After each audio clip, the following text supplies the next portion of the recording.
Hey there drone fans, Rick here again with a quick review of the DJI Mini 3 drone. This is a brand new drone from DJI that weighs less than 250 grams, which means it's incredibly small and portable. You can take this drone with you everywhere, but don't let that small size fool you because it flies like a much bigger drone and it has a ton of features built in that are normally only found on larger, much more sophisticated drones in a tiny little package. And I'll get into all those in a minute, but let's start with the basic specifications. So the drone weighs 248 grams, which means you're under the 250 gram weight limit, so you don't have to worry about registering it with the FAA. You can basically buy it, charge the batteries, go outside and fly it and have a whole lot of fun. You'll have to pass the trust test, but that's a simple test that has multiple choice questions. I'm promising you, you can't fail that test. So take the trust test, charge up your batteries and get outside and start flying. Now the drone itself has a lot of advanced functionality built in, and I'll start with the imaging package because when you're buying a camera drone, one thing you want to be aware of is how good the quality of the videos and pictures you can take with that drone are. And this drone has a 1/1.3 inch sensor on the front with a 3-axis stabilized gimbal, which means when the drone's up in the air and it's moving around in the wind, that gimbal will take that image and make it rock solid. So if you're video recording something, you're going to get the perfect image. It's going to be still up there in the air because that gimbal counteracts any movement of the drone in the wind. So you've got a really good camera in there. That camera can provide 4K at 30 frames a second video recording, or 2.7K at 60 frames, or 1080p at 60 frames, and it takes amazing pictures as well. So it's like having a DSLR camera on a balloon up in the air. The only difference is you're controlling where it's flying, and it's incredibly good with the control. Incredibly stable in the air, and really, really easy to fly with the remote controllers. Now, as far as airtime goes, it gives you a basic airtime of 38 minutes with the standard battery, or if you use the Plus battery, which has a little bit more energy inside, you'll get 51 minutes of airtime. That's an incredibly long time to be up in the air. You can have plenty of time to get out on your target, shoot a lot of really good video of you and your friends, take some beautiful pictures of the sunset, and still have plenty of time to come back and land. So 51 minutes is almost unheard of, and that's really a combination of the drone's efficiency and the battery efficiency, but I think DJI has done a phenomenal job of giving you a lot of airtime. Now, I've also got a battery bank over here. The drone is offered in a couple of different packages. The basic package is just the drone and the battery, but you can get it as a Fly More combination, which includes this hub and allows you to charge 3 batteries at the same time. You also have a choice in controllers. The basic controller is the DJI RC N1, which would use your phone on the top up here as your display.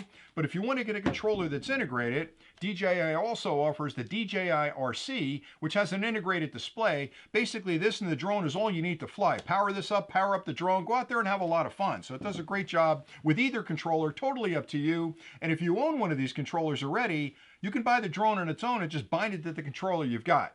Now, as far as flight distance goes, another critical concern is how far can the drone fly, but more importantly, how strong is the signal? So DJI uses a proprietary OcuSync 2 technology for communicating between the controller and the drone, and in this case, it provides a flight distance of up to 10 kilometers. Now, in the United States, we have a visual line of sight requirement where you can't fly it further than you can see it, so for me, that's about 3,000 feet, but knowing I've got a strong signal that theoretically could take the drone 10 kilometers away means I'm never going to have to worry about the drone losing signal when it's in close and I'm around a building or around some trees or around the water. It's just going to stay connected to your controller.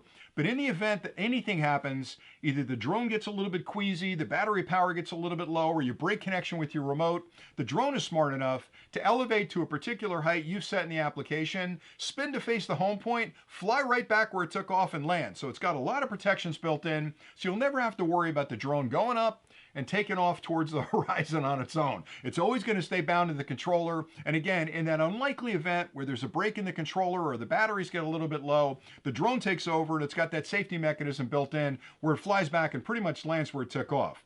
In addition to that, DJI has built a lot of artificially intelligent features into the application.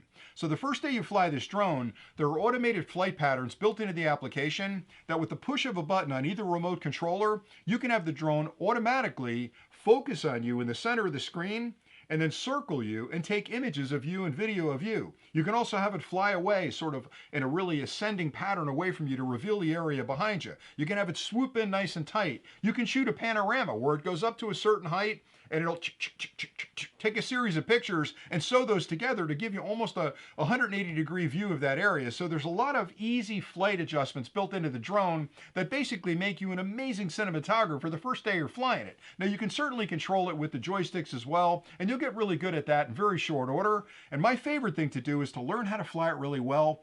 But on those times where I need to get some automated flights in, it's nice to know that I've got these buttons I can hit to actually have it do those flight patterns. So I think it's an incredibly smart drone. And the one thing that blows me away is that the technology that's sitting in front of me, I don't think really should exist in this day and time. It's that sophisticated a drone, and I don't know for the life of me how they were able to shrink that level of technology into a drone that weighs less than 250 grams and flies this well in stiff winds. I fly a lot of different drones, but the Mini 3 is one that I take with me pretty much every time I go on vacation, and I've captured some incredibly good video footage and amazing pictures with this drone. And that's pretty much all I had for today. So if you're in the market for a starter drone, maybe it's your first drone, you're starting to enter the hobby, or you already own a drone, you're looking for something a little bit smaller to take on vacation, this drone with the battery and the controller goes in your suitcase, and I'm telling you, it takes up less space than a pair of sneakers, and you're going to be so happy when you get there in the vacation spot and you open up your suitcase and you go, I brought the Mini 3 with me, let's go outside and capture some footage. It's the best feeling in the world, and I'm telling you, when you come home from that vacation and show your friends the video and the pictures you took when you were away, they're going to be blown away as well. So I hope this review was helpful. I like this drone an awful lot. I've been flying it since the day it was released. It's one of my favorite drones to put up in the air, and certainly my favorite drone to take with me on vacation. So I hope you enjoyed the review, and until next time, as always, thanks an awful lot for watching, and stay nerdy.